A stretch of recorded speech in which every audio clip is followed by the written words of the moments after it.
yoo intala takka dirqiidhaan namni gartee haraamate dalage akkamii jetti.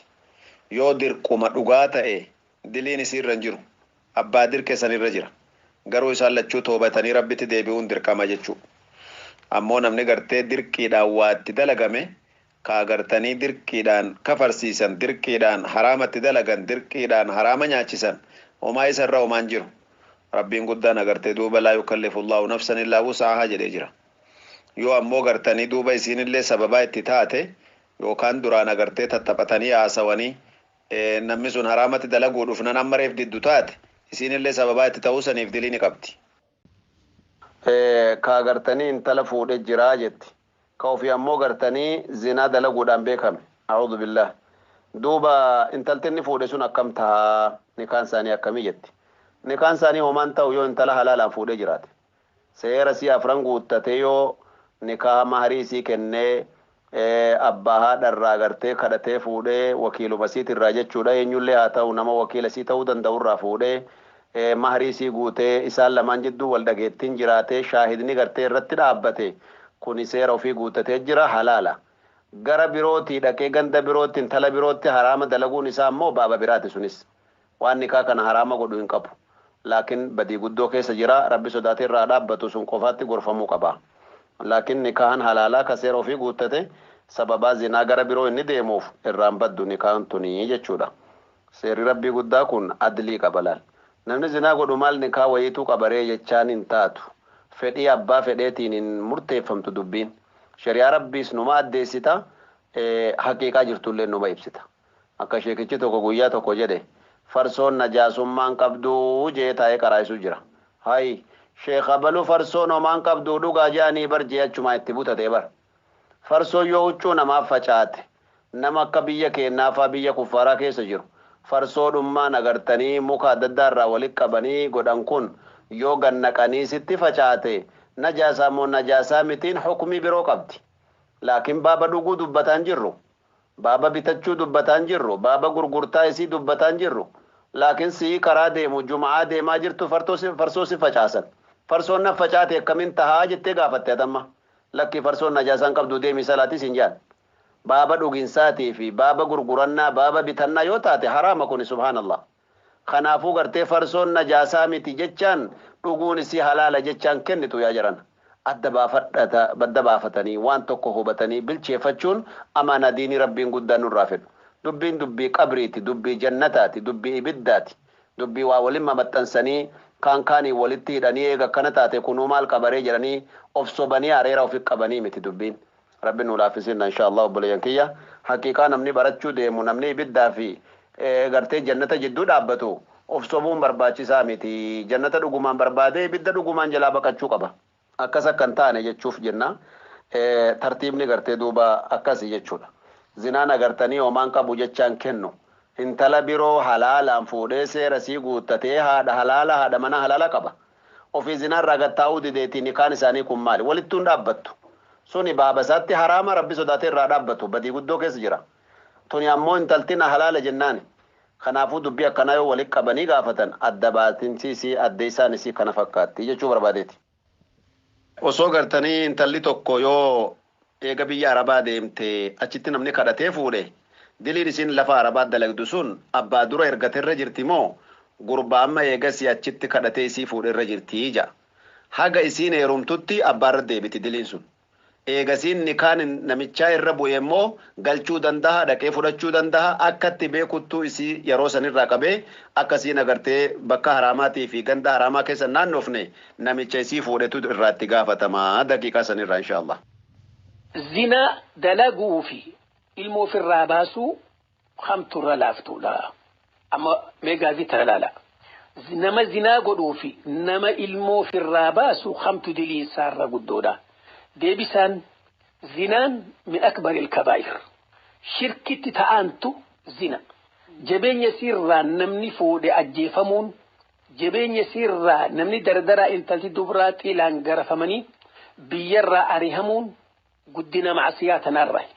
Waliigallee ammoo ilmoo ofirraa baasuun yoo gartee ilmoon firraa baasan haala namni kun ilmootti firraa baasee ilaalama.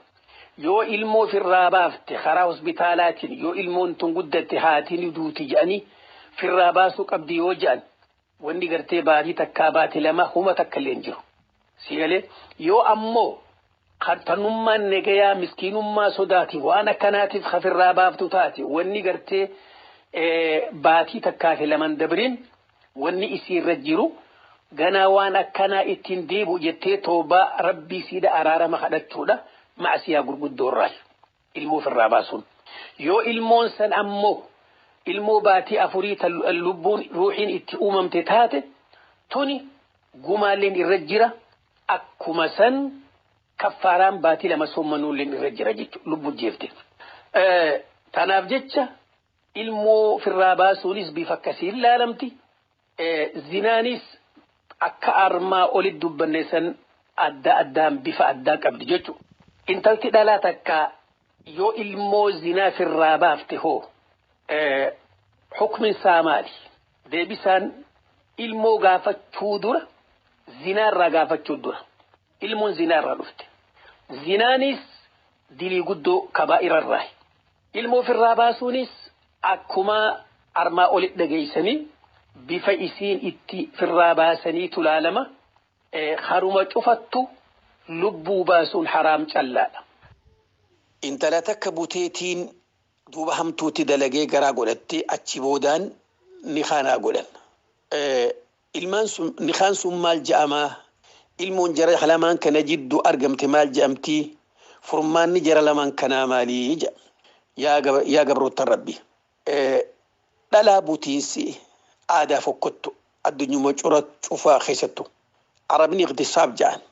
Waliigallee butiinsa jedhanii intala butanii bakka takka dhoysanii hoottaa ni kaanuu godhaa warra isaaniitiin jechuun ajnabii akkuma san warri isaanii kunooti dirmachuu dhabee intala tana odoo hamtuun dalayne dhaqqabanii ni kaa godhuu fi yoon fedhinnaan intalaa jiraatte maasiyaa guddoo.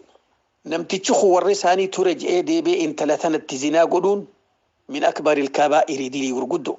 Duuba tanaaf namni dhalaa takka akkasitti butee takka hodhooyfatee hamtuutti dalage takka zina. Lammeessaa ilmoon idduu isaaniitti argamte ilmoo diqaalaati. Sadeessaa ilmaan suni haadha abbaan dhaalan haadha abbaalleen isaanin dhaalan ilmaan zinaati. Murtiin ammoo warreen nikaa kana godhate addaan baasu. Jara addaan fageessanii yoo diqqaatti baatii sadii gadamii isaasii gartee haraam kana qulqulleessanii tooba qulqullii toobattee inninis toobatee insha Allah yoonii fi nikaa haarayaan walitti deebi'an nikaan isaanii sahiha. Obboleessa kiyya ka rabbi santu niitii isaa hiike eega addaan bahan baatii 9 jiran yookaan 10 baatii 10 jiran ti deebi'uu ni danda'a ni danda'ama. Karaa kamiin nikaaha godhaniin haarawatti yoo duraan marroo 3 hiikeen jiraatin yoo duraan nikaahni irraa dhumatee hin jiraatin fuudhuu danda'a. Yoo ammoo irraa dhumatee jiraate fuudhuu hin danda'amu. Akkam jechuu yoo duraan yeroo hiiku takkaan hiike waqta hiiku yoo takkaan hiike yookaan lamaan hiike amma nikaaha haarawaan itti deebi'uu hin danda'a. Warra isaanirraa kadhatee nikaaha haarawa kenneefi aruuza haaraa godhee karaa sanitti deebi'uu danda'a. Yoo ammoo ka duraan sadeeniin hiikee jiraate taate khalaas irraa gubattee jirti itti deebi'uu hin danda'u. Intalti illeen riskii isii haa barbaadattu inni illeen hiree isaa haa barbaadatu jechuun wallahu a'lam. Heeruma fuudhiinsa barbaadaa jecha hulaa adda addaatiin dhawaa tilifoona illeen dhawaa intala takka oduu siidhaa hoggaan dhagayadhe intala kanaa takkaan lafa jira naan jaan silkiitti dhahee cufaahu an heeruma niin fedhaa ani immoo dubraami huma naan jetti taanis numaan jaa ani dubraami huma naan jetti maalumaan godhaa ja yaa gabricha rabbii rabbumaa beeka dhalaa hanga ati dubbifte dhalaan gartee ani sayyiba siin jettu dhuga dubbatte dhugaa sitti himte jechuudha. Intala sayyibaa fuudhuun aybii miti. Nabiin keenya ashraful khalqi irra caalaan ilmoo namaa waliigallee isaa amad 25 intala amad 40 Khadiijaa ta isaan duratti dhiira 2 heerumte sigalee fuudha nabiin keenya. Yoo sii taate numa fuudhe. Yoo naan taane sayyibaa cufti sayyiba jaan biyyatti dhalatte dhaqe. ni agarta intala haadhaa fi abbaan guyyaa dhalatte beekan haadha abbaan kee dhaqii fuudhe. Garuu immoo namni dhugaa si himee ani sayyiba siin jee suni intala dhugaa dubbattu jechuudha. Namicha tokko heerumee jette. Nama tokkotti na fuudhee jette. Nikaahaan malee nikaahaan alatti. Isa agartee anaa diqqoodha haati tiyya duute warra keenyattu naaf kenne anaa diqqoodha. Obboleessa kiyya guddaa tokko jira. Isattu na kenne jette na fakkaatamu bakki sun xiqqoo naaf hin galle.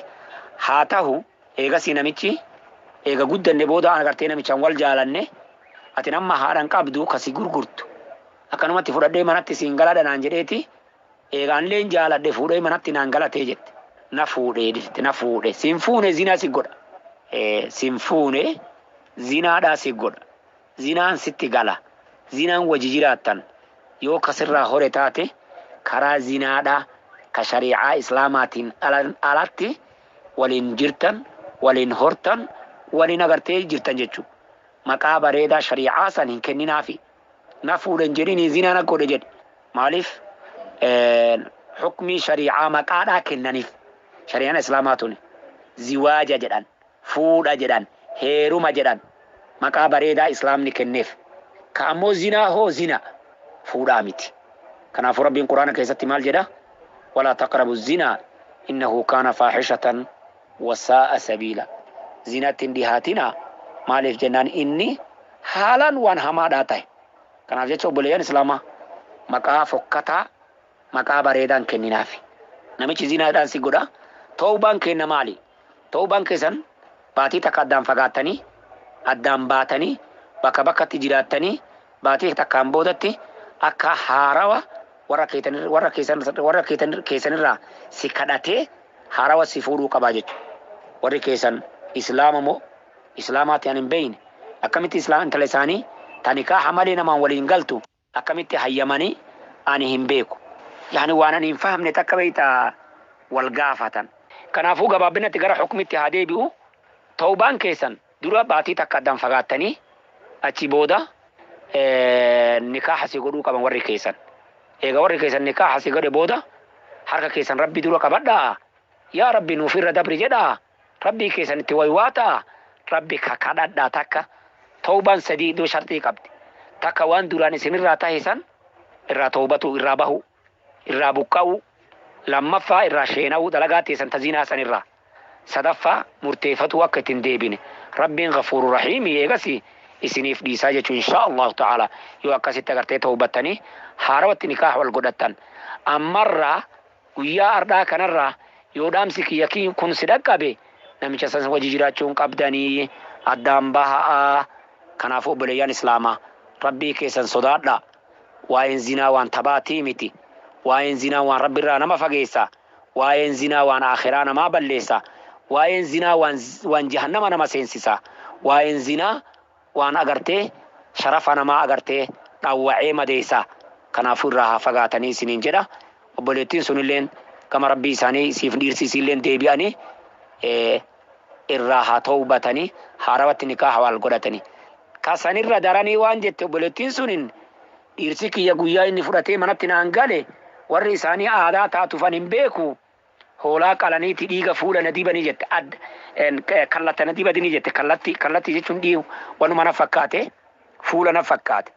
Taayib shirkii sunin ta duraarra daran taayib ta duraarra daran jechuu. Kanaafuu suni shirkiidha.